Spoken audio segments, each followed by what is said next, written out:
Então pá, anda a ouvir esta conversa fiada, que a Juliana chegou! Segue o fio. Olá, mundo! Bom dia, boa tarde, boa noite. Seja lá o horário que você estiver vendo ou ouvindo, né, esse podcast. Nós estamos começando, então, nosso segundo episódio. Hoje a gente vai falar sobre saúde mental. E eu quero já começar dando um disclaimer, dizendo o seguinte: aqui a gente não tem conversas com especialistas, a não ser especialistas da vida que viveram aquelas situações. Então, o podcast a ideia é que a gente troque ideia, que a gente troque experiência para fazer você pensar.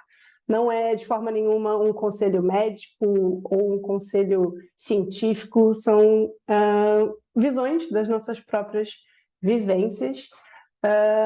Portanto, enfim, já dei o disclaimer aqui para a gente começar. Eu vou chamar a nossa convidada, que tem assim, um bocado de vivência para compartilhar com a gente a respeito desse tema. E antes de eu começar a chamar ela, eu vou fazer o que vocês maravilhosos me disseram, porque eu sou uma blogueira fictícia, né? Quem está começando, se inscreve no canal, dá like, comenta, compartilha. E depois no final tem que fazer isso de novo. Então, olha, né? Já está aqui no início para começar. Você, por favor, faz isso. Pausa aqui rapidinho. Vai lá e faz isso, senão você vai esquecer. Tá bom? Então, Joana, vem para cá. Oi, oi! Não tem editor, então não tem palmas e não tem luzes. A gente mesmo bate palma pra gente, maravilhoso. É isso, maravilhoso. Gente, bom, obrigada por ter aceitado assim, o convite. Obrigada pelo convite, meu amor. Obrigada pela confiança. Eu sei que é um tema puxado, né? Para falar o mínimo. Então, eu estou muito, muito grata de você ter aceito o convite, estar aqui para compartilhar a sua jornada. Eu acompanhei essa jornada, né, nos últimos 3 anos. E eu não te escolhi à toa, eu acho que tinha muita gente que eu podia convidar para estar aqui, para conversar sobre esse tema, e eu quis te chamar porque acho que há 3 anos atrás, se eu voltasse no tempo, eu ia pensar, a pessoa que menos tinha confiança de que esse tema era algo realmente importante, e que por isso mesmo acho que você tem tanta coisa para compartilhar, tanta coisa que as pessoas que estão nos ouvindo e nos vendo também podem se identificar com todo esse processo. E quem sabe a gente possa ajudar alguém, ou enfim, fazer alguém pensar. Acho que a ideia é essa. Espero bem que sim, espero bem que sim. E realmente estão a ser 3 anos já de um processo, de toda uma jornada que tu assististe bem de perto. E sim, espero que, sei lá, possamos ajudar alguém, se for o caso, ou que as pessoas se revejam também naquilo que vamos conversar, que eu não faço ideia do que é que nós vamos falar, mas está tudo bem. Especificamente, não sei, não é? Mas espero que as pessoas ou se revejam ou se sintam acolhidas também por este tema, que é um tema muito fonte de tabu, muito fonte de, não é? De muito Total. desconforto. E acho que é super importante falarmos sobre isso. Muito obrigada pelo convite, fiquei muito feliz, como tu sabes, de ser convidada não só para participar deste podcast incrível, mas para ainda para mais falar sobre este tema. Portanto, muito obrigada. Maravilhosa. Então, para a gente começar, eu pedi para você se apresentar para as pessoas, começando a falar você num bar. Você é especialista em quê? Que eu já vi você no bar algumas vezes, então eu não vou dar spoiler, vou deixar você, Meia hora. tá bom? Eu sou Aliás, olha especialista em aqui, quê? brinde. Tchim, Brinde, tchim, tchim, brinde a tchim, tchim, nós, tchim. Olha esse tchim-tchim. blur, tchim, tchim. Pronto. A nossa. Eu sou especialista em quê? Olha, eu sou especialista em sonhos, eu acho. Eu sou especialista em sonhar muito e querer voar muito alto e ter expectativas muito altas. Isso nem sempre corre bem para mim. Vamos falar, acho eu, mais sobre isso. Sou especialista em tomar conta da Molly e do Miró, que são os meus bebés, os meus gatos, que não estão aqui por milagre. Sou especialista em tentar viver a vida ao máximo e em tentar, sim, ainda estou a tentar viver o momento presente. Isso é uma luta diária, viver o momento presente, mas estou a tentar ser especialista nisso, em viver o momento presente. É o que eu quero tentar alcançar com os dias que vou caminhando nesta vida. Parece simples, mas é um desafio imenso, né? Gigante, gigante, é muito, muito difícil, porque há sempre alguma coisinha, algum bichinho que ou leva A para o vozinha, passado. Uma voz. Ou leva para trás, ou faz a olhar assim para a frente, para aquele frente que nós não vemos e estamos a tentar ver, e porquê é que nós estamos a tentar ver sequer? Mas enfim, é difícil E mesmo. olha, e para quem está nos ouvindo, como é que você se descreveria fisicamente? Olha, eu descrevo-me sempre como sendo meio metro de gente que chega onde quer e onde precisa, quanto mais não seja com a ajuda ou de um marido que tem 2 metros ou de um banquinho, há sempre solução. Tento ser afável, sou uma pessoa ambivertida, sou O que é introvertida. isso? O que é Sou uma ambivertida? pessoa introvertida quando não conheço as pessoas, sou uma pessoa Hum, extrovertida quando conheço as pessoas, sou muito tagarela, muito, gente, muito, muito, muito, falo muito, muito, falo, muito. falo para lá de muito. E sei lá, acho que é isso. Boa. Assim, mas tu disseste-me fisicamente, não foi? Eu já comecei a divagar no fisicamente, está tudo Tá bem. tudo bem. Mas sou, Mas meio metro de gente escreve já, né? é isso, é concentrado, é como aos sumos de fruta, pode ser um pacote pequenininho, mas está bem concentrado, portanto está tudo maravilhoso. Isso, isso. Olha, e para a gente começar a falar de saúde mental, deixa eu começar te perguntando assim, que diagnósticos você já teve com relação às questões mentais que as pessoas possam estar enfrentando? Como é que foi? O que que você teve de diagnóstico? Burnout, ansiedade e tendências depressivas, que é diferente de depressão. Portanto, já tive momentos depressivos, momentos com tendência a uma postura mais depressiva, sempre associadas à ansiedade, no meu caso, e em momentos de excesso isso levou a burnout, portanto, diagnóstico de burnout acumula. Oi, Acho oi, oi? que coincidência, somos duas. É, Meus, não é? meus diagnósticos também são os três. Olha que bom. Muito É, comuns, na verdade, não é? né? Eu sei. Né? Você pode começar assim explicando um pouco de quais os sintomas que você sentiu, primeiro em relação à ansiedade, porque eu acho que a ansiedade é a base do processo. Então, o que que você sente que hoje você identifica? Putz, isso é ansiedade, que talvez antes você não identificasse. Demorou tanto tempo até para identificar, acho que é uma das coisas que para mim foi assim um maior abre-olhos nos últimos 3 anos, foi o momento em que eu comecei a ganhar essa consciência do que eram momentos de ansiedade. E então, durante muito tempo, eu ignorava aquilo que eram os sinais que eu hoje reconheço assim em 5 segundos, que é a falar muito rápido, se vocês identificarem durante este podcast, né? Falar muito rápido, ficar assim, coradinho, ou, o estômago, ou todo o foro intestinal, vá, não vou ser muito gráfica, um bocadinho mais aqui irregular, ou alguma dificuldade em respirar, a sensação de não me conseguir mexer, de ficar bloqueada, de parar e de deixar de ter controle sobre o meu próprio corpo. Acho que eram assim os sintomas que eu te posso dizer que são os mais fáceis para mim hoje de identificar. Mas foi muito curioso porque nessa minha jornada, durante muito tempo, eu estive em negação. E chegou a um ponto em que o meu corpo quase que já estava habituado a esse tipo de sintomas e eu lidava como, é normal, faz parte do dia a dia, do stress do dia a dia, não é? Só vou me adaptar. Sou eu mesmo, eu sou mesmo assim, né? Pronto, e a pessoa vai se adaptando e tal, até que o corpo diz, não, já chega, acabou. E então aí, e eu sei que tu assististe a isso também, foi quando começou o meu corpo a bloquear completamente, ao ponto de eu não me conseguir sentar, não me conseguir levantar, o meu marido sentar-me e eu cair para trás, porque tinha zero controle sobre todo o meu corpo, literalmente. Mas isso foi crise de ansiedade, né? Crise de ansiedade, sim, que depois levou a ataques de pânico, mas sim, crises de ansiedade já bastante avançadas por negação, por não estar atenta a estes pequenos sinais ou por desconsiderar estes pequenos sinais de ansiedade que são muito importantes para quem tem sintomas de ansiedade, não é? Na verdade. Ainda nesses pequenos sintomas que você estava falando, eu sinto taquicardia, você sente? Olha, nunca senti assim, tipo, não te posso dizer que senti sempre, mas tive uma experiência que foi muito assustadora para mim. Houve uma altura em que eu estava a regressar à casa de trabalho e eu tinha de fazer uma distância muito curta do transporte de trabalho para casa.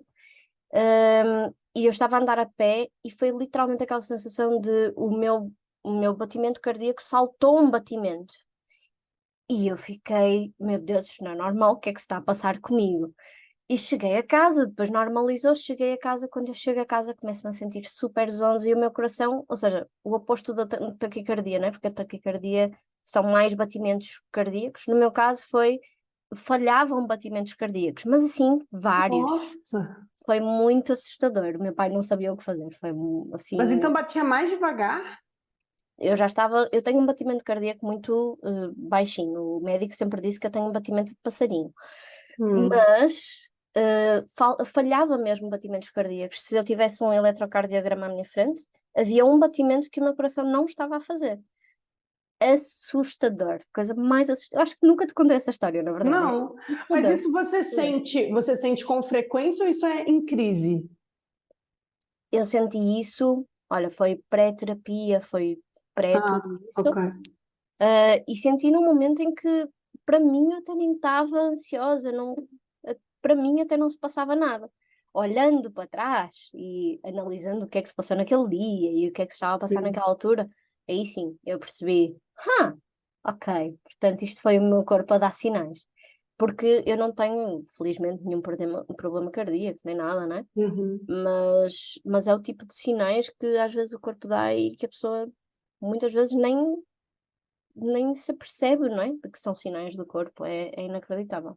Outros sinais que eu acho que é importante falar, assim, não por nada, mas acho que é porque eu sinto eles e hoje identifico também com facilidade de que estou começando a ficar ansiosa, roer as unhas, o coração acelerado, sim, insônia. Uhum.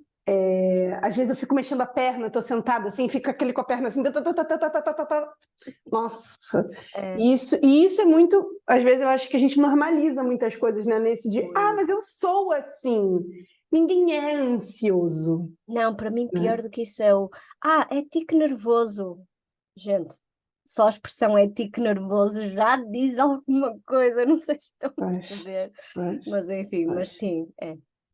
Eu fico, às vezes, eu sinto dor de cabeça, minha respiração, se for da respiração, para mim também a respiração pega muito, assim, eu sinto como se faltasse ar mesmo, não consigo respirar. Como se tivesse assim, não sei, como se tivesse uma almofada à nossa frente, isso, tipo... As pessoas que se queixaram da máscara durante o período de Covid, eu ia pensar, gente, vocês não estão a perceber. Isso com máscara com ansiedade não é fixe.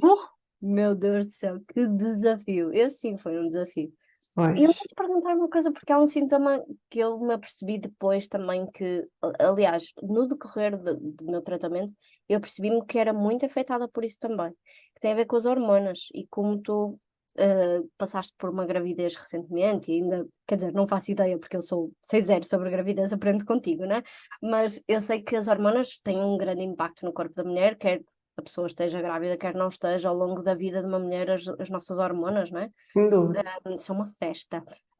E eu percebi que as hormonas tinham um grande impacto em mim por exemplo, que os meus ciclos menstruais impactavam muito fortemente na minha reação, tipo, determinadas situações que seriam perfeitamente normais, se calhar, noutras fases do ciclo, mas ali, em determinados momentos do ciclo, exponencializavam este tipo de reações ansiosas, sabes? E eu fiquei curiosa agora de saber se tu também passaste por isso, se sentiste isso, por exemplo. Eu acho que sentia, já há muito tempo que eu não sinto, mas eu fui me dar conta de que eu sentia isso quando eu comecei a analisar os meus ciclos menstruais e ver o tempo que eles duravam. E também, quando estava menstruada, senti os sintomas de estar menstruada. Então, por exemplo, eu sabia, era fato, e é fato até hoje, se uma menstruação minha, por exemplo, atrasar, e não for gravidez, kkk, se ela atrasar, se ela estiver desregulada, ou quando eu ficar menstruada eu sentir cólica, é muito provável que durante esse período do meu ciclo que passou, eu tive pico de ansiedade. Tipo, é muito ligado uma coisa com a outra, assim, bate muito certinho. Uhum. Mas sim, acho que os hormônios eles impactam muito na sensibilidade, principalmente, né? Então tem coisa que, tipo, não me despertaria não seria um gatilho para alguma coisa, e que por estar com os hormônios. É que no meu caso, eu não sei, lá está, foi como tu fizeste o disclaimer no início, não é? Cada pessoa é uma pessoa, cada corpo é um corpo.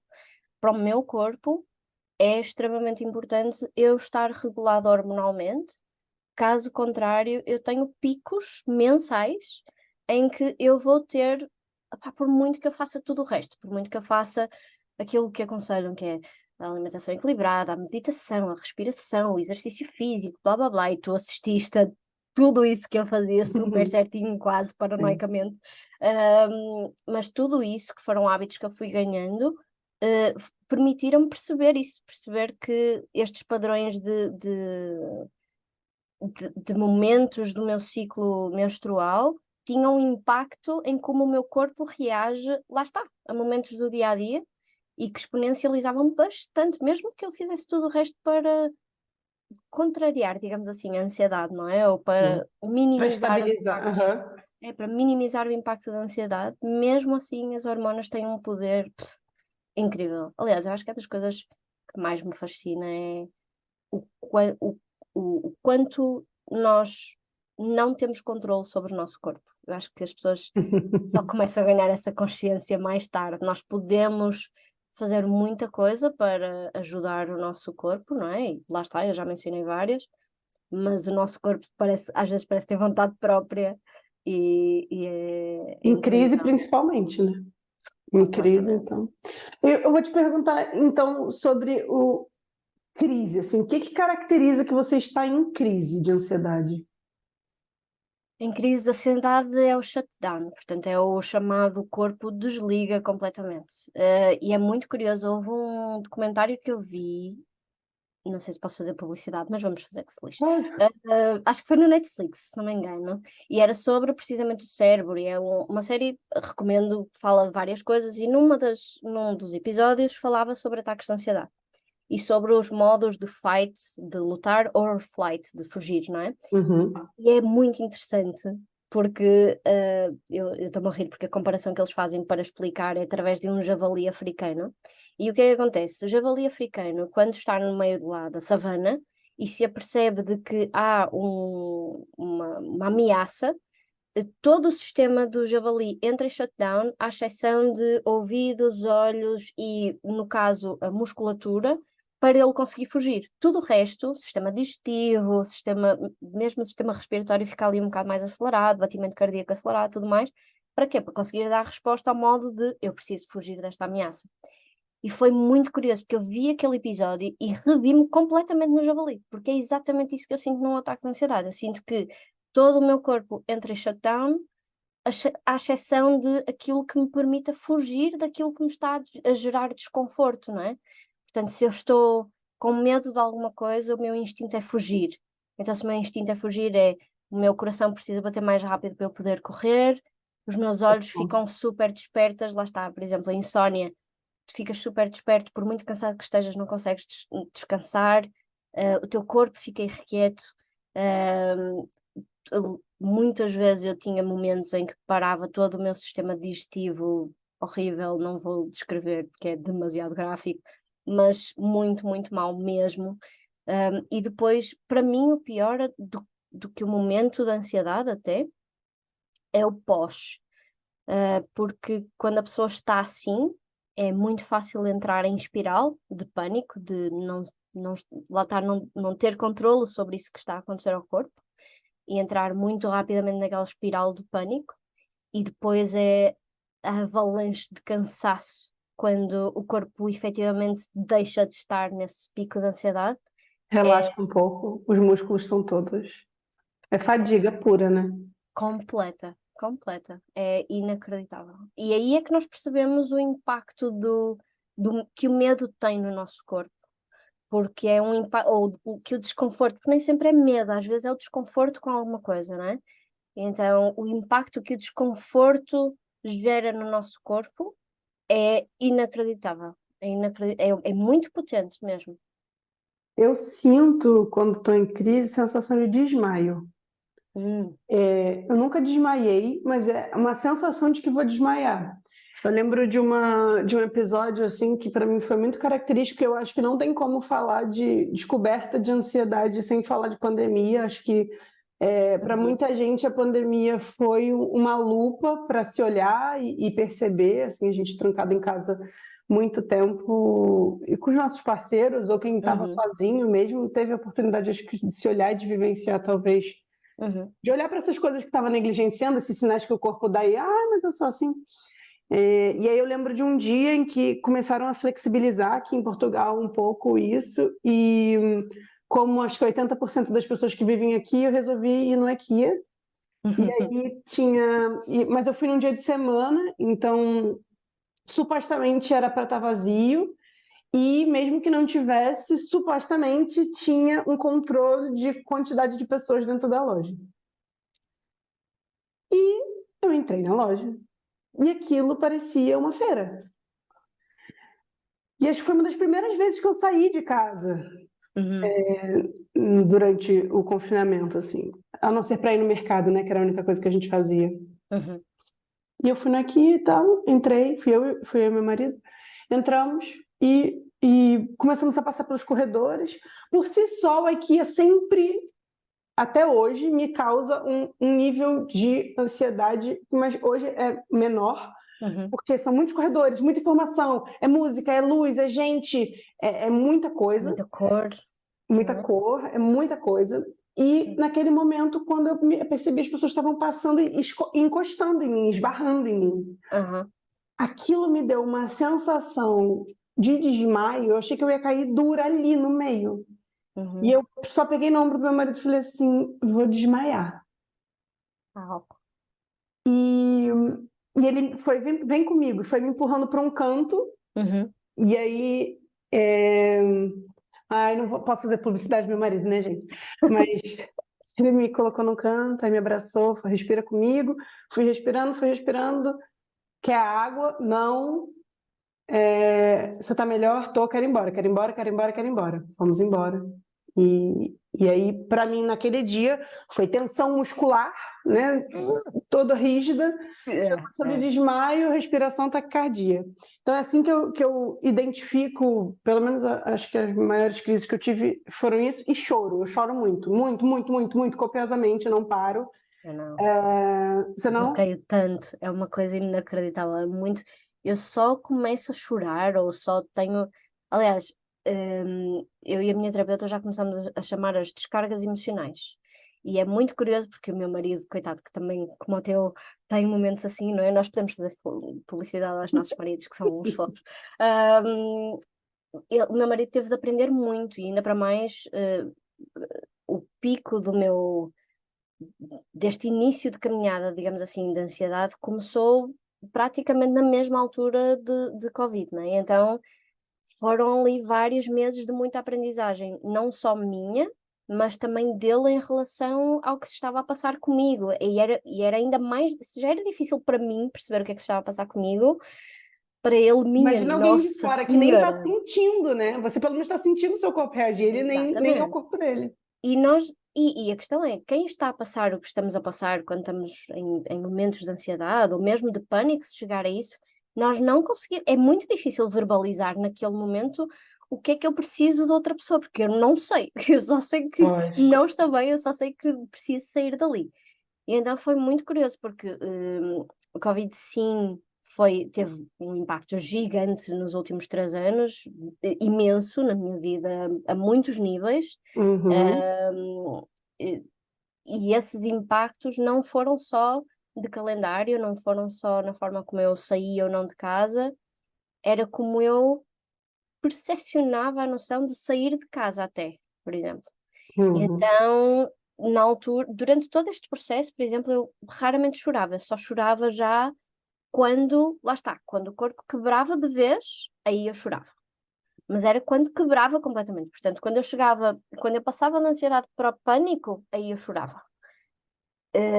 Quando eu deixei de chorar, para mim foi uma vitória. Então, para mim, voltar a chorar hoje é uma vitória diferente, porque aí sou eu a abraçar as minhas emoções, percebes? Então é completamente diferente, porque eu hoje, quando choro, é muito engraçado porque eu tenho de me virar para o meu marido, que lá está, estava habituado a um choro de ai meu Deus, ela já está na fase de pânico, e agora tenho de lhe explicar de não, está tudo bem, sou eu a lidar com as minhas emoções, a aceitar as minhas emoções, E chorar agora precisamente, faz bem. exatamente, é libertador, e é libertar tensão, é libertar tudo aquilo que eventualmente pudesse levar a um ataque de ansiedade, ou um ataque de pânico, ou seja, é libertar o desconforto fisicamente através do choro.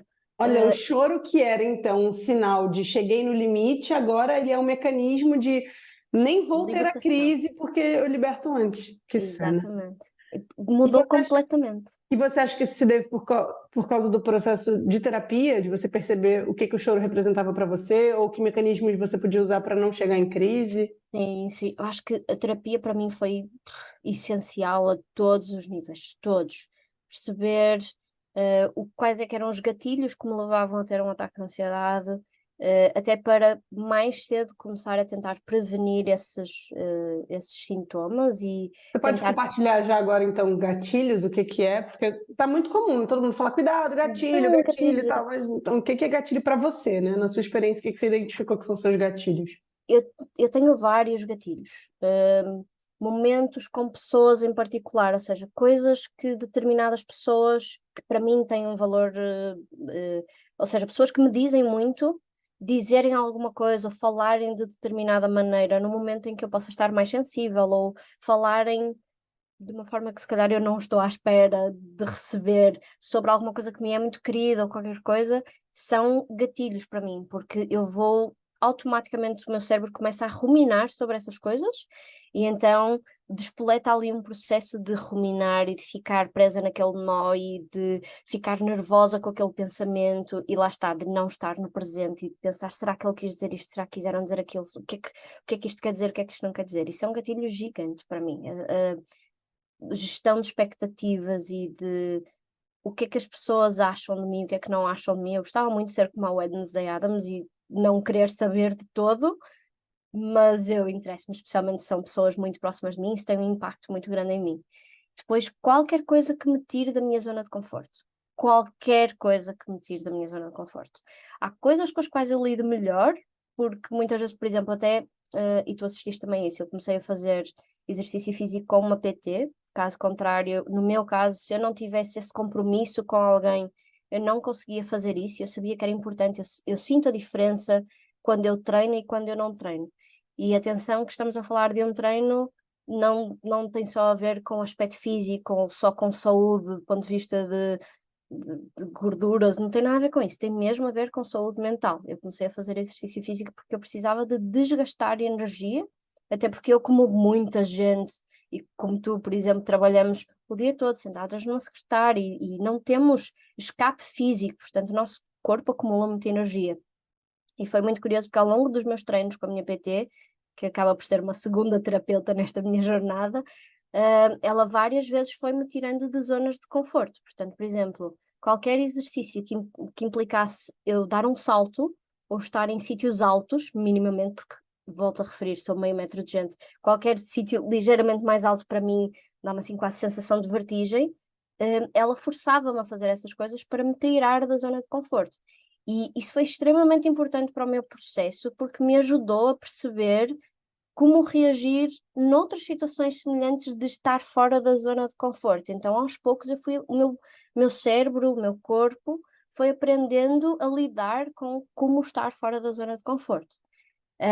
Mas tive várias situações. Nossa, Juninho, rapidinho, Força. só porque você pegou um ponto que olha que como o nosso corpo é inteligente, né? Você estava falando isso sobre o controle ou descontrole do corpo, mas você estava treinando o seu corpo físico a Uhum, sair da zona de conforto para que o seu mental trabalhasse também com isso. exatamente. Fantástico, E fantástico. aprendesse com isso, e foi Uhum. aprendendo, e aos poucos, e é muito engraçado, porque muitas vezes a minha PT fazia isso e eu na hora só, lá está, entrava em modo pânico, tipo, porquê? Porquê que eu tenho que fazer isto? E assim, ela faz e cala-te e andou, só faz. Eu estou aqui, não vai acontecer nada mal, só faz. E eu confio muito na minha PT, felizmente, né? Eu tenho uma muito boa relação com ela, por isso é que eu digo que ela é quase como uma segunda. Eu tenho uma terapeuta física e uma terapeuta mental, que eu acho que é super importante, né? E então, à base da confiança, eu fui fazendo E depois ela dizia-me, eu fiz, não imediatamente a seguir, mas umas semanas depois, já depois, quando eu estou super confortável a fazer aquilo que inicialmente era tipo, ai, porquê? Não, não quero, tenho muito medo. Ela já me dizia, estás a ver? Agora faz isto com uma perna atrás das costas, não tem nada que saber. Isto foi para te ajudar a sair da tua zona de conforto. E aí eu percebia o impacto que isso tinha noutras coisas que me deixavam desconfortável. E então tem várias coisas, por exemplo, conduzir sozinha no carro, para fosse trajetos curtos, fosse trajetos longos, sair sozinha de casa, não é durante Covid, fora de Covid, é tipo sair sozinha de casa, era uma coisa que me deixava desconfortável. E sair sem rumo, tipo, sair sem ter um objetivo, para mim era tipo, porquê? Eu estou tão bem aqui na minha bolha, porquê que eu vou sair de casa? Não preciso, tenho tudo o que eu preciso aqui.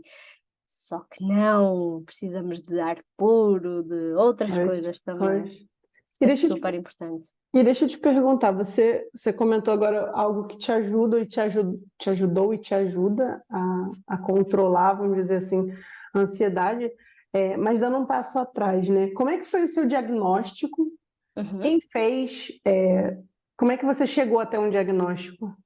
Foi um processo muito longo e muito doloroso mesmo, porque antes de eu descobrir a minha terapeuta, a quem eu devo, não é quem eu devo muito, porque é um trabalho conjunto, não é? Ela diz sempre isso, ela não teria conseguido ajudar-me a alcançar aquilo que eu alcancei, não é? Se eu também não tivesse disposta a isso. Até eu descobrir a minha terapeuta, eu passei por muita coisa. Eu tinha um trauma em relação a terapeutas, eu não acreditava em psicologia, não acreditava em psicoterapeutas, ponto. E tu Foi por isso conheceste-me que eu te nessa chamei. fase, Olha, tu conheceste-me nessa fase, até porque eu nem acreditava em yoga, nem em respiração, nem em nada meditação, disso. nada disso. E nisto surge a Juliana na minha vida e tudo mudou. Não. Quer dizer, Não. mudou bastante. Não, mas ajudou bastante, ajudou bastante.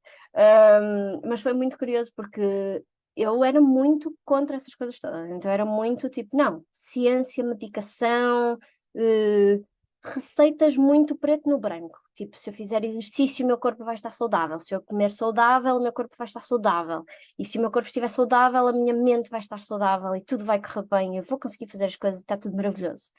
Só que não, porque o meu corpo bloqueava e eu tinha dias inteiros em que eu tinha de trabalhar da cama porque eu não me conseguia levantar e ficava cheia de dores, dores lacinantes de passar o dia todo a chorar de dor, se fosse o caso disso. E tu assististe a isso ainda. Até que, em conversa com um colega, agora grande amigo meu, ele que também era super descrente em tudo o que é respiração, meditação e por aí adiante, ele me disse: Olha, experimenta falar com esta pessoa. E foi muito curioso, porque eu fui falar com essa pessoa muito reticente, e a primeira conversa que eu tive com a minha terapeuta, eu disse-lhe abertamente: Eu vou ser 100% transparente, vou dizer tudo o que eu tenho para dizer, mas eu nunca a vou tratar por psicóloga, porque eu não acredito em psicólogos. Portanto, vai ser importante para mim Ela! dizer isto. Eu fui super transparente com ela e ela agradeceu, porque acaba por ser importante para todo o Claro, processo ela claro. perceber, não é? Claro que depois eu lhe expliquei o porquê de tudo isso, né? Ahm, e 3 anos depois continuamos unha e carne e eu quase que não posso viver sem ela, quase, porque já faço muita coisa sozinha, Que mas foi todo um orgulho. processo e mas demorou bastante, até eu perceber que a única solução seria mesmo a ajuda de alguém eh, especializado, demorou bastante. Foi preciso eu experimentar quase tudo. Eu acho que só não experimentei agulhas no corpo. De resto, eu experimentei tudo, Olha, recomendo. quiropratas, tudo. Agulhas ao corpo é bom. Eu Já... isso ainda quero tentar, mas a cena das agulhas faz-me um bocado de confusão, confesso. Mas, porque é só por isso. Porque tudo o resto, tudo, eu fiz pilates terapêutico, eu fiz milhões de coisas. Ervas, sei lá, tudo. Eu fiz quase, só não fui à bruxa, quase. Em vez de ir à bruxa, fui à terapeuta. Funcionou. Para mim funcionou e foi incrível. E a partir daí, lá está, já começava a fazer as respirações, meditação, o yoga, pilates, por aí adiante. E depois, eventualmente, lá está. Claro que a Covid ali bloqueou ali um bocadinho a possibilidade de fazer ginásio, mas depois com o ginásio também, o exercício físico um bocado mais regular, ajudou bastante. Mas demorou muito até chegar lá. E o que que o diagnóstico em si mudou para você, assim? Então, a partir do momento que você soube, eu sofro de ansiedade, o que que isso mudou? Mudou alguma coisa? Mudou a minha percepção do quão importante era para mim eu trabalhar nisso e não arranjar desculpas, não dizer, não, isto são problemas posturais e eu preciso é de trabalhar a postura. Não, isto é porque eu ando a comer muito mal e então é por isso que eu depois fico mal disposta durante o fim de semana. Portanto, lá está, quando eu aceitei que tinha um problema, eu não sabia ainda o nome, lá está, só quando o psicólogo me fez o diagnóstico é que eu soube exatamente o nome, que não foi 100% surpresa, mas só quando ela me fez o diagnóstico é que eu acho que é que me caiu mesmo a ficha. E quando eu lembro-me perfeitamente da conversa que eu tive com ela, e acho que essa conversa foi o momento de virar a chave, de, ok, eu assumo que tenho um problema e que a única pessoa que me poderá ajudar será uma pessoa nesta área e vou dar uma chance a esta pessoa que está à minha frente de me ajudar. E nesse momento eu passei a encarar todos os problemas que eu tinha até aquele momento, todos aqueles sinais que o meu corpo me vinha a dar e que eu encarava como sendo outras coisas menores, ou stresses do dia a dia, ou comi qualquer coisa estragada, ou o que é que fosse. Todas as desculpas possíveis. Todas deixou de haver desculpas. Não há desculpas. Tu sabes o que isto é, tu agora tens um diagnóstico, tu vais trabalhar isso. E foi esse foco que me permitiu muito, e tu sabes que eu tive esse foco durante um período inclusivamente 100% focada nisso, e foi a melhor coisa que eu fiz para a minha saúde mental, foi ter esse espaço. Explica um pouquinho disso para as Para pessoas perceberem. exato, para quem não sabe e nos esteja a ouvir, porque há pessoas que nos estão a ouvir que eu sei que me conhecem, eu tive durante um período a necessidade de ir de baixa médica, portanto de parar de trabalhar mesmo, por, lá está, motivos de burnout, que foram alimentados por ansiedade crónica, e acabei por estar 4 meses de baixa durante o período de Covid, em que eu passava o dia todo sozinha em casa, apesar de eu já viver com o meu marido era daquelas poucas pessoas que continuam a fazer uma vida normal durante o Covid, portanto ele saía todos os dias para trabalhar, e eu ficava sozinha em casa com os meus gatos, daí a minha bolha se ter tornado tão essencial para mim e depois ser tão essencial sair dela. Mas foi um período muito importante. Existir essa bolha para mim durante aqueles 4 meses foi essencial porque tudo o que era distrações, tudo o que era aquele ruído de que tu estavas a falar há pouco do IKEA, é ruído que nós temos no nosso dia a dia, seja por social media, seja, sei lá, as pessoas com quem nós socializamos no dia a dia, seja os eventos que nós preenchemos o nosso calendário, o jantar aqui, o sair acolá, o ir ali, o ir acolá, não sei o quê, tenho que fazer isto e aquilo e aquilo outro. Não, eu não tinha nada para fazer a não ser olhar para mim, cuidar de mim, estar comigo mesma e com os meus gatos, 24 sobre 24 horas por dia. Portanto, era eu comigo mesma e aceitar como é que eu estava, perceber como é que eu estava, o que é que eu sentia. E isso foi. Havia um exercício que eu fazia, inclusive, no início, que era. Não era bem um diário, mas era tomar nota de o que é que eu estava a sentir, fisicamente e emocionalmente, porque são duas coisas diferentes. Como é que o meu corpo se sente versus como é que a minha cabeça, como é que o meu ser, o meu ser pensante se sente. São duas coisas completamente diferentes.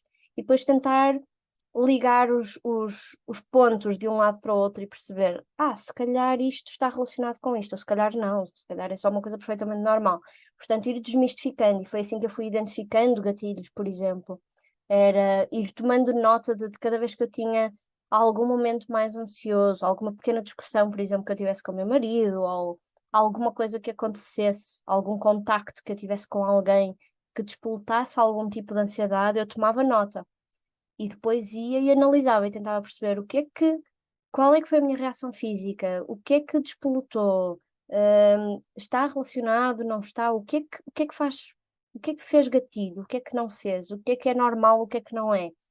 E depois ir Mas isso trabalhando em foi em cima disso. conjunto na terapia. isto foi por guidance, não é?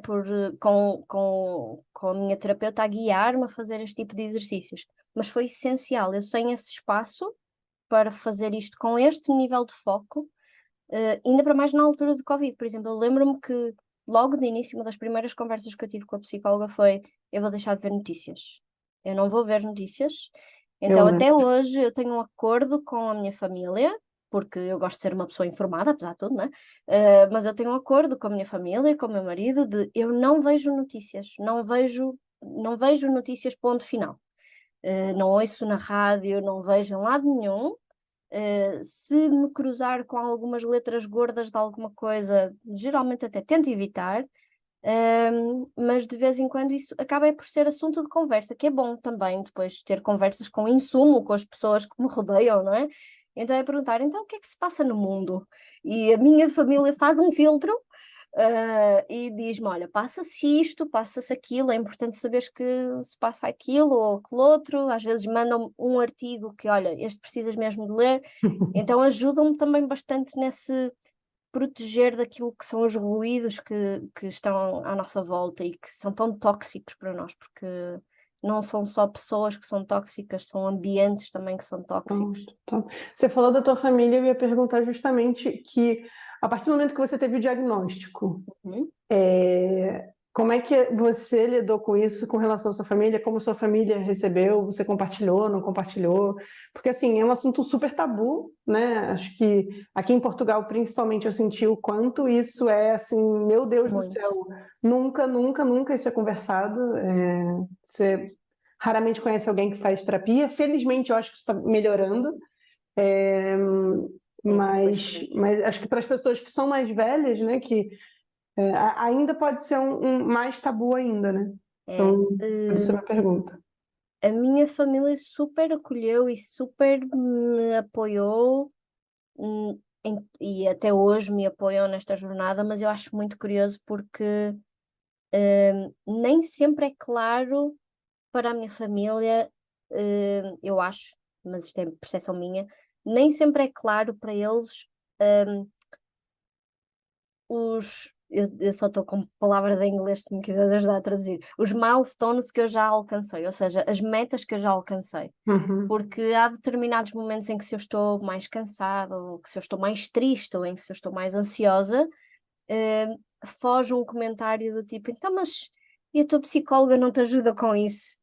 E é aquela coisa do: sim, mas eu não deixo de ser um ser humano com uma vida que continua a acontecer e não deixam de acontecer coisas que acumulam com outras coisas. Portanto, a pessoa tem de estar. É um trabalho contínuo, é uma jornada contínua. Era como nós dizíamos no início da sessão, não é? O viver no momento presente é uma coisa muito difícil de se fazer, porque a toda hora, a todo momento estão a acontecer coisas. Então, esse acho que é a principal dificuldade da minha família, é essa, é em perceber isso. No caso, por exemplo, do meu marido, foi muito curioso, porque de início ele era muito reticente e não falava a quase ninguém que ia fazer terapia. E hoje não, hoje ele também faz terapia, nós fazemos terapia de casal, e ele é o primeiro a dizer: pá, isto é fabuloso para nós, toda a gente devia Uhum. fazer terapia. E tu conheces o meu marido, sabes que ele é bastante tímido, não é uma pessoa de se expor tanto, não é? E isto é um daqueles assuntos sobre os quais ele se expõe bastante, e para mim é um orgulho ver o quão importante ele próprio percebe que é terapia para mim, para ele, para nós enquanto casal, para as pessoas de uma maneira geral, porque realmente melhorou imenso a nossa qualidade de vida, não só enquanto indivíduos, enquanto pessoas, mas mesmo enquanto casal melhorou bastante o espaço que nós temos um do outro, o espaço que nós temos um com o outro é super importante. Foi e tem sido super importante o apoio dele, tem sido incrível. E mesmo da minha família, eu acho que há muito apoio, mas há algumas coisas em que eu acho que é curioso. Eu acho que só quem faz terapia ou quem passa por este tipo de mudança nas suas vidas, por este tipo de processo, é que consegue verdadeiramente empatizar a 100% com aquilo que eu estou a dizer. Eu sei que tu empatizas porque também passaste pela mesma coisa e passas pela mesma coisa, Sim. então eu sei que é fácil para ti perceberes o que é que eu quero dizer com isto, pode ser que nem para toda a gente que nos vai ouvir neste podcast consigam perceber isso, mas realmente muda completamente a perspectiva que nós temos sobre o nosso dia-a-dia, sobre o que é importante, o que é que não é importante, e poder, é muito curioso, porque, por exemplo, na minha família, focando novamente aí, há uma outra pessoa que é muito aversa a terapias e a terapeutas e por aí adiante, mas que ouve aquilo que eu digo das minhas experiências e, de certa forma, reutiliza algumas ferramentas, alguns mecanismos, Sem dar o e braço a torcer. sem me dar o abraço a torcer, mas vem-me dizer, olha, experimentei fazer não sei o quê e realmente sinto que estou a melhorar aqui e acolá. Nunca assume, como eu assumi em 2020, eu tenho um problema e preciso fazer este tipo de tratamento, não assumo dessa forma. Mas é muito curioso porque a postura dessa pessoa realmente eu fiz isto e eu senti diferença na minha vida, no meu dia-a-dia, no meu corpo, na forma como eu estou a reagir às coisas. E então é curioso, porque são personalidades muito diferentes, posturas diferentes, pessoas mais velhas, pessoas mais novas. Dentro da Pois é, família, criação, cultura, enfim. tudo. Você falou bastante de psicoterapia. A minha psicóloga fala, psicoterapia não é para todo mundo. Não. Tem gente que não vai se adaptar, é um processo em que existe muita necessidade de ser honesto, né? Processo, de se entregar para o processo. E tem algumas pessoas que não têm essa predisposição ou para as quais aquele processo não é o adequado para lidar com as situações que aquela pessoa vive. Mas eu queria te perguntar, além de psicoterapia, exercício físico, você falou, você chegou a tomar remédio, teve apoio de psiquiatra? Porque aí é um outro tabu, né? É um nível de tabu, então, nossa, tá lá em cima, ficou maluca, agora interna. Esse vai para lá de tabu. Esse, meu Deus do céu, é do tipo, não digas a ninguém, não, como assim? Não digas, não podes dizer às pessoas, porque, meu Deus, e se eu disser às pessoas o que é que eu tomo, as pessoas ficam tipo, tão nova e já a tomar essa medicação toda. Eu, Tão filhos, nova, é ótimo. tem de ser, tem muita força, não é? Pronto, felizmente eu já reduzi bastante a medicação que eu tomava, lá está, porque entretanto para mim funcionou a psicoterapia e eu tive a sorte de até encontrar psicoterapeuta assim na primeira, porque eu acho que se eu não tivesse encontrado a psicoterapeuta à primeira, podia não ter corrido bem para mim, porque lá está, eu era tão resguardada em relação a ter uma psicoterapeuta que se não tivesse funcionado podia ter sido bem pior para mim. Felizmente funcionou, mas antes de ter a psicoterapeuta, sim, eu tinha uma psiquiatra, que ainda hoje tenho, né? Porque ainda hoje faço alguma medicação. Em breve espero fazer o desmame, mas aos bocadinhos, as coisas, há uma estrada que é preciso percorrer, portanto vamos percorrendo com calma. Mas sim, a psiquiatra foi essencial para mim no início, até porque eu tinha de ter algum tipo de apoio. A alimentação só não chegava, o desabafar com os amigos ou com os pais ou com o namorado não funcionava, o encher a minha vida com coisas para me distrair não funcionava, portanto eu tinha de ter mais alguma coisa e na altura a psiquiatra ajudou bastante, mas não foi solução, não foi suficiente.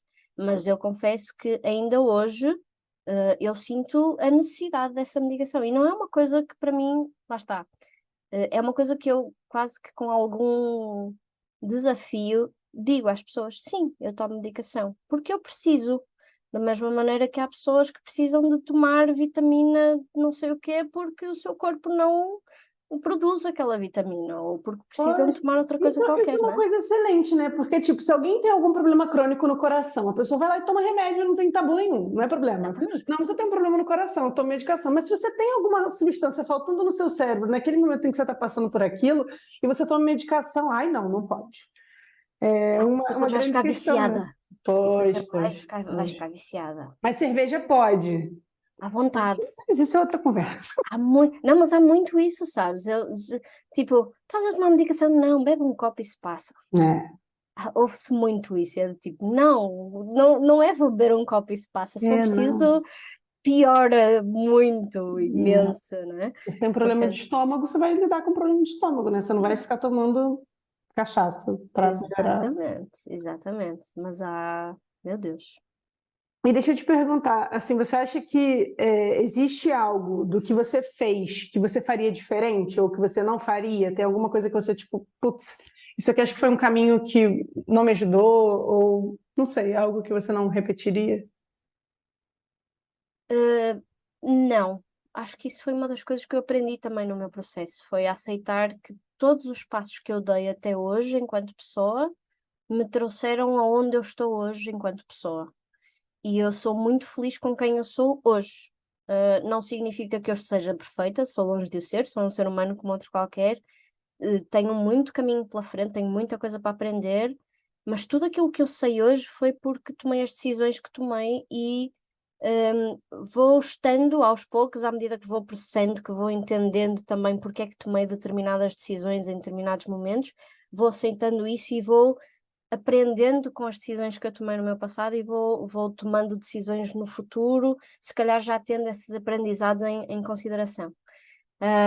Mas não me arrependo de nada e acho que, por exemplo, eu podia dizer, arrependo-me de não ter ido a uma psicóloga mais cedo. Não, porque foi essencial para mim perceber que eu já tinha feito tudo e que realmente a única solução para mim era aquele recurso da terapeuta. Caso contrário, se calhar não teria corrido da mesma forma, eu não teria tido, lá está, aquela primeira conversa com a terapeuta a dizer eu vou ser 100% transparente, eu vou confiar em si 100% e vamos trabalhar juntas nisto. E há aqui eu acho que se calhar eu não me teria comprometido tanto no processo de terapia, porque é preciso isso, é um trabalho. Não, a pessoa não pode estar à Total, espera de total. chegar ao terapeuta e ele vai-me curar. Ele vai Não, resolver. não, a pessoa tem de estar predisposto a, como tu estavas a dizer há pouco. E então acho que se eu não tivesse feito este percurso todo, que foi muito doloroso até lá, e foi muito doloroso depois, e é diariamente doloroso, mas também é o que traz aquela sensação de felicidade e de missão cumprida quando alcançamos metas. Acho que isso também é extremamente importante, não é? Porque traz satisfação, traz leveza também depois. Portanto, acho que é importante os momentos mais baixos para termos os momentos mais altos e mais alegres. Portanto, não mudaria nada.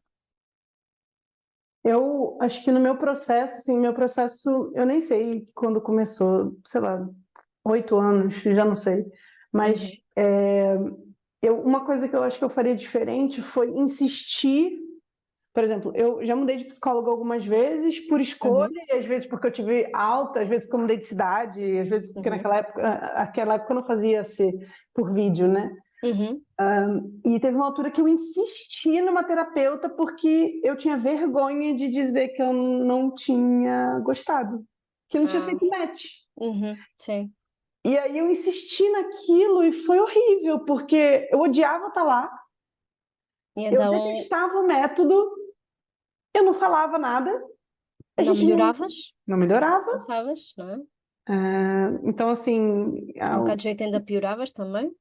é porque me dava ansiedade para ir e eu saía de lá me sentindo frustrada porque não resolveu nada, gastei dinheiro, tempo e saí daqui pé da vida. Então, acho Exatamente. que, sei lá, um aprendizado para mim foi esse, assim, se de cara você não foi. Claro que o processo terapêutico, a escolha de um terapeuta não se faz em uma sessão, né? Não, claro. Mas se passado um tempo você tá ali e fala, putz, não rolou, Uhum.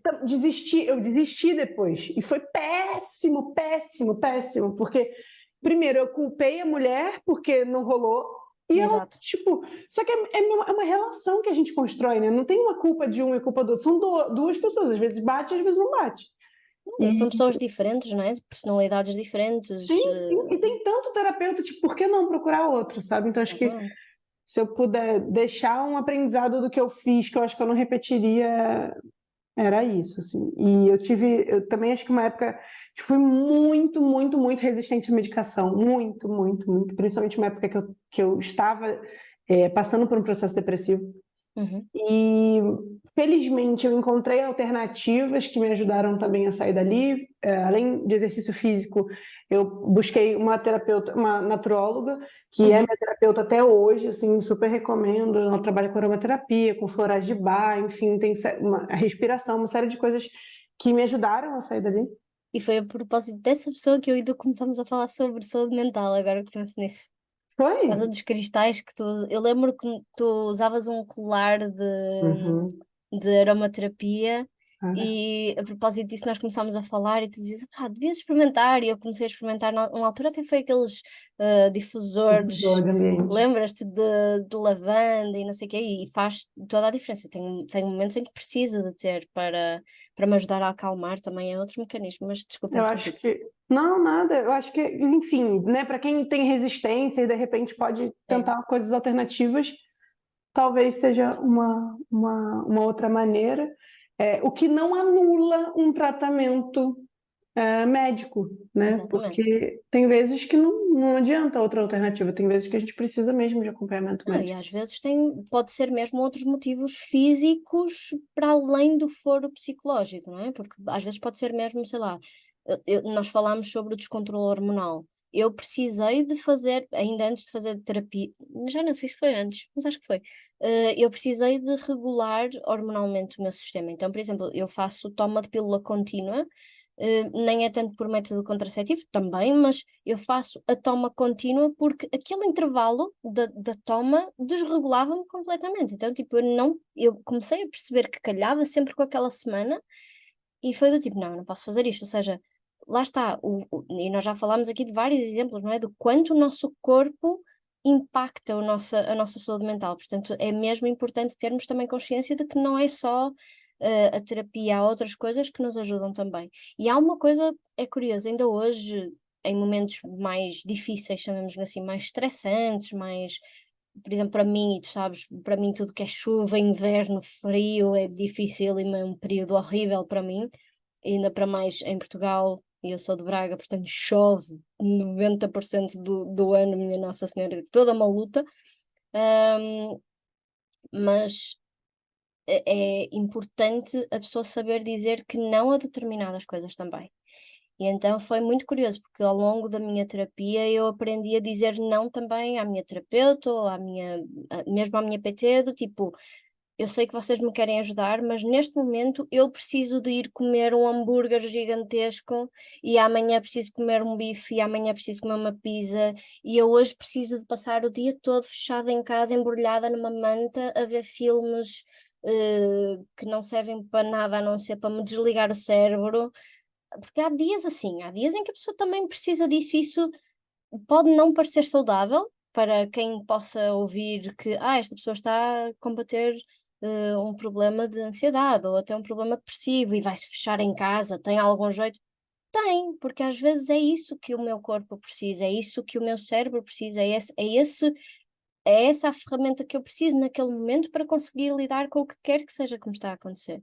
Portanto, acho que também passa muito por esse trabalho, isso é um trabalho de autoconsciência que se vai desenvolvendo de quando é que eu devo fazer o quê? Não é o arranjar desculpas, cuidado com isso, mas para mim foi extremamente importante ter momentos em que eu pudesse chegar também às minhas terapeutas, lá está, física ou psicológica, e dizer, olha, doutora, neste momento eu estou a fazer exercício físico, estou a fazer os meus horários certinhos, mas a alimentação está desregulada e está tudo bem, eu sei que estou a alimentar a minha alma. E ela, tudo bem, pronto, vamos tentar só não deixar resvalar muito, porque isso impacta também, mas quando pudermos retomar um equilíbrio melhor, e não é deixar de comer completamente tudo, porque, amigos, não é? Há vida para viver. Mas é aquela coisa de, ok, então vamos com calma, uma coisa de cada vez. Eu acho que essa é das maiores coisas que eu aprendi, foi lidar com uma coisa de cada vez. Vamos por baby steps, passos de bebê, não é? Um passinho de cada vez. Total. Super importante para mim.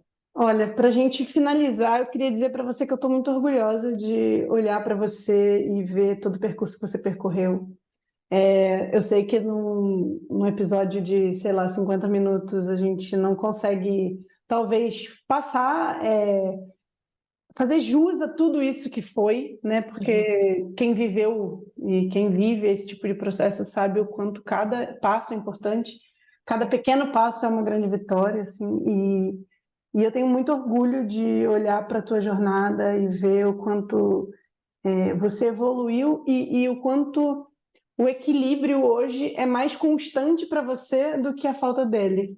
Então, ver a sua autonomia, ver a sua independência, ver todo o processo e ver onde você está, para mim, é motivo de muito orgulho enfim, eu queria que outras pessoas pudessem também sentir orgulho das suas jornadas, por mais que nesse momento estejam passando por algo que às vezes estão perdidas, né? Não sabe nem por onde começar, que talvez o que a gente conversou aqui sirva de apoio, de acolhimento ou de incentivo para procurar um caminho diferente. Obrigada por compartilhar esse caminho com a gente. Muito obrigada pelo convite, muito obrigada pelo apoio, porque tu assististe a toda essa jornada e foste uma das pessoas, e tu sabes bem, já te disse isso muitas vezes, foste uma das pessoas pilares também, sempre presente, sempre ombro amigo, sempre aquele abraço gostoso, e sou muito grata por te ter na minha vida e sou muito grata por poder ter alguém que me entende e que me ouve e que não se fecha em copas e que não diz, ai não vamos falar sobre isto, porque isto não se pode falar sobre estas coisas. Obrigada por trazeres o assunto à ribalta e por me fazer sentir à vontade durante este tempo, que já voou, estava eu tão nervosa, olha, já passou, já voou, já nem pelo tempo a passar. Foi muito bom e espero realmente que consigamos ajudar alguém a pensar um pouco sobre o assunto, ainda que não precisem de nada, mas pelo menos a trazer alguma consciência sobre o quão importante é falarmos sobre este assunto sem tabus e sem barreiras, porque nunca sabemos quem é que podemos estar a ajudar a falar sobre isto, né? Portanto, acho que é sempre bom. Muito obrigada. A blogueira falsa estava esquecendo de pedir like, meu povo, mas eu voltei. Por favor, deixa aqui o seu like, comenta qual o próximo episódio você quer que eu grave, com quem vocês querem, se já tiver assim até convidados para indicar, podem indicar também. O que vocês acharam desse episódio, se vocês se identificaram com alguma coisa que a gente comentou aqui. Se vocês tiverem dicas, enfim, comentem aqui que eu sou gata, pode comentar o que vocês quiserem, tá bom? Pronto, se você estiver me ouvindo no Spotify, também deixa 5 estrelinhas, vai ajudar imenso. Se inscreve no canal, ativa o sininho. Olha, antes do último gole da minha ginger, porque realmente está acabando, um último brinde à nossa saúde mental, minha gente. Até o próximo episódio. Obrigada e um beijo a todos.